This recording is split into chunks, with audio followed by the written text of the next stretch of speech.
Hello everyone. Today, let's learn about the moisture-proof, waterproof, and sound insulation structures of the underground strata. In daily life, we often find a series of phenomena, such as floor tiles and walls leaking water, and walls becoming moldy and bulging, as is well known.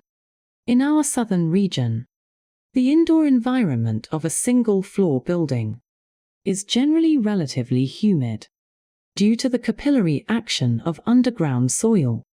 Without ventilation, moisture enters the house through the walls and floors, increasing the humidity of the room, especially during the period from March to April each year, which is commonly referred to as the back to the south period in southern China.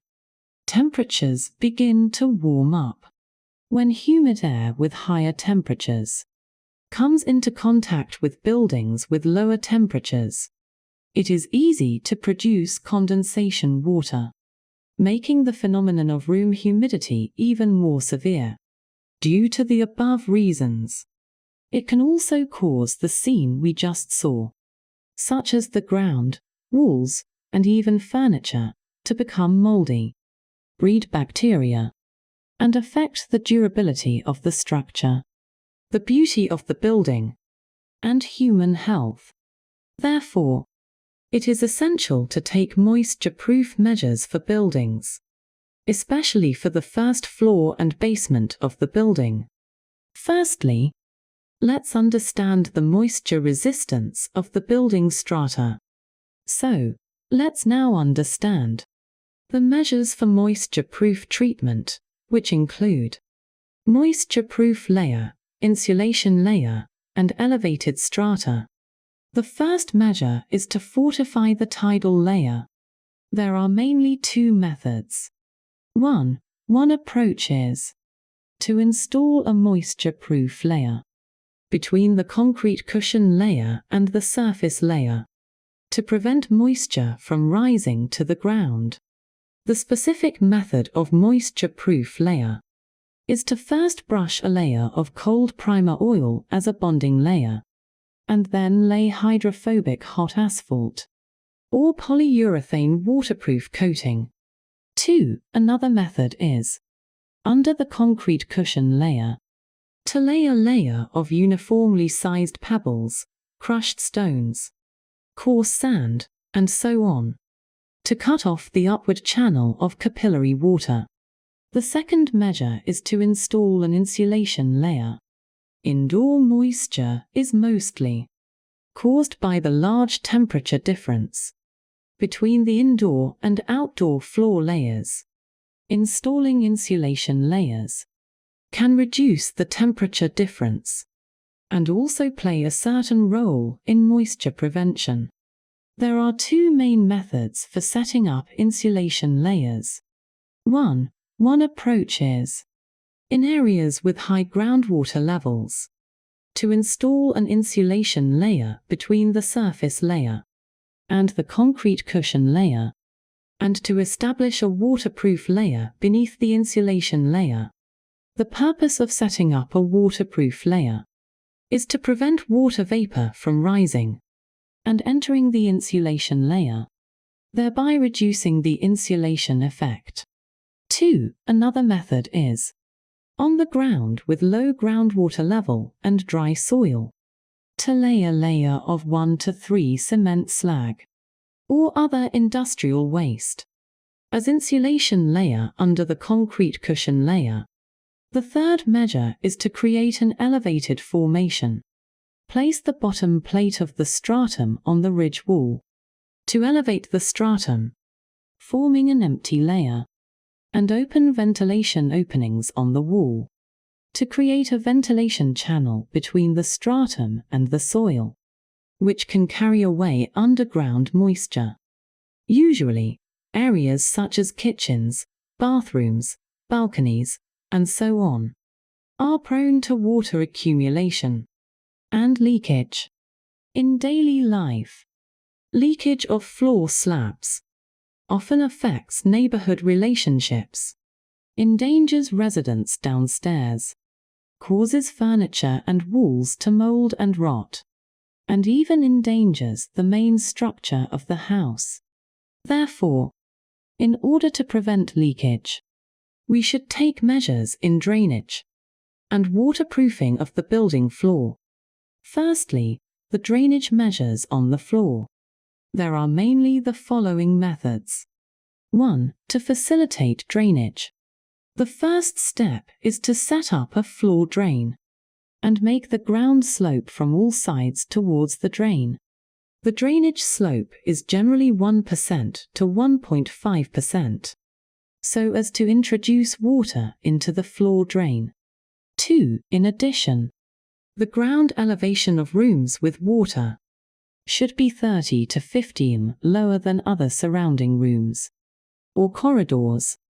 3. If it is not possible to create a height difference by making a low surface, a threshold with a height of 30 to 50 can also be made at the entrance to prevent water from overflowing when there is too much water or when the floor drain is not unobstructed.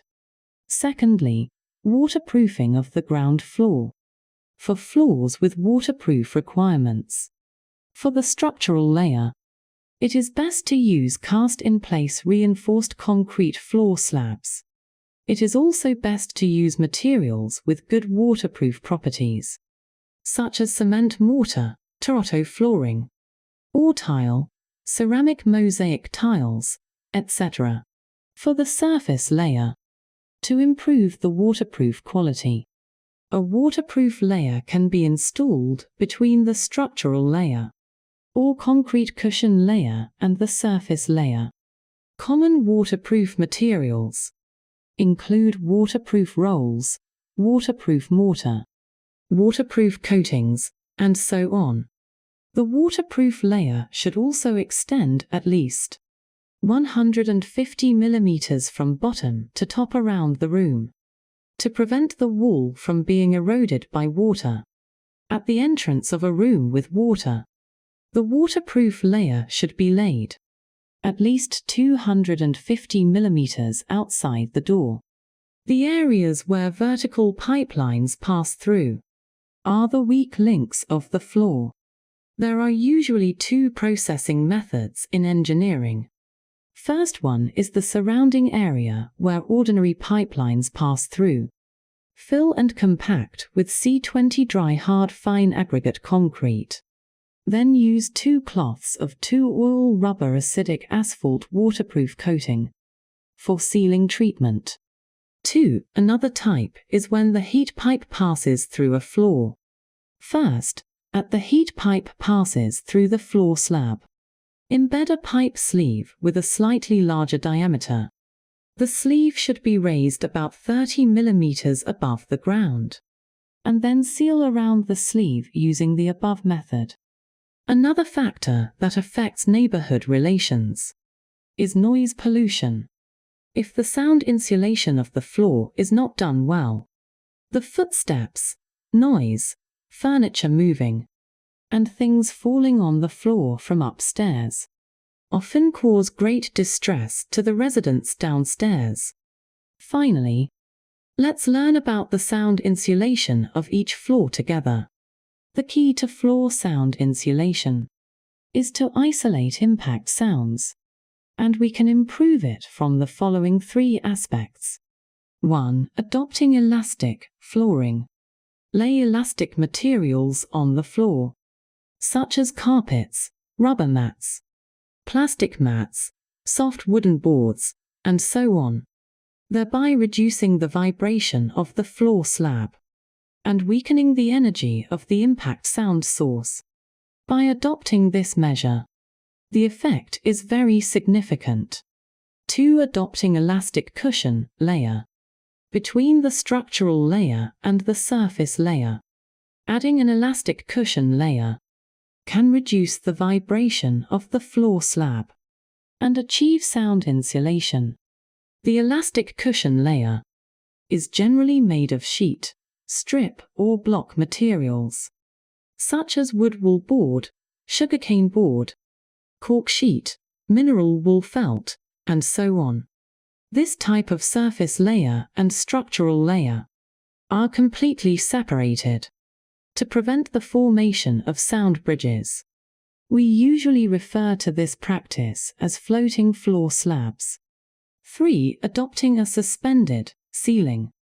The ceiling can serve as a secondary sound insulation, using isolated air noise to reduce impact noise.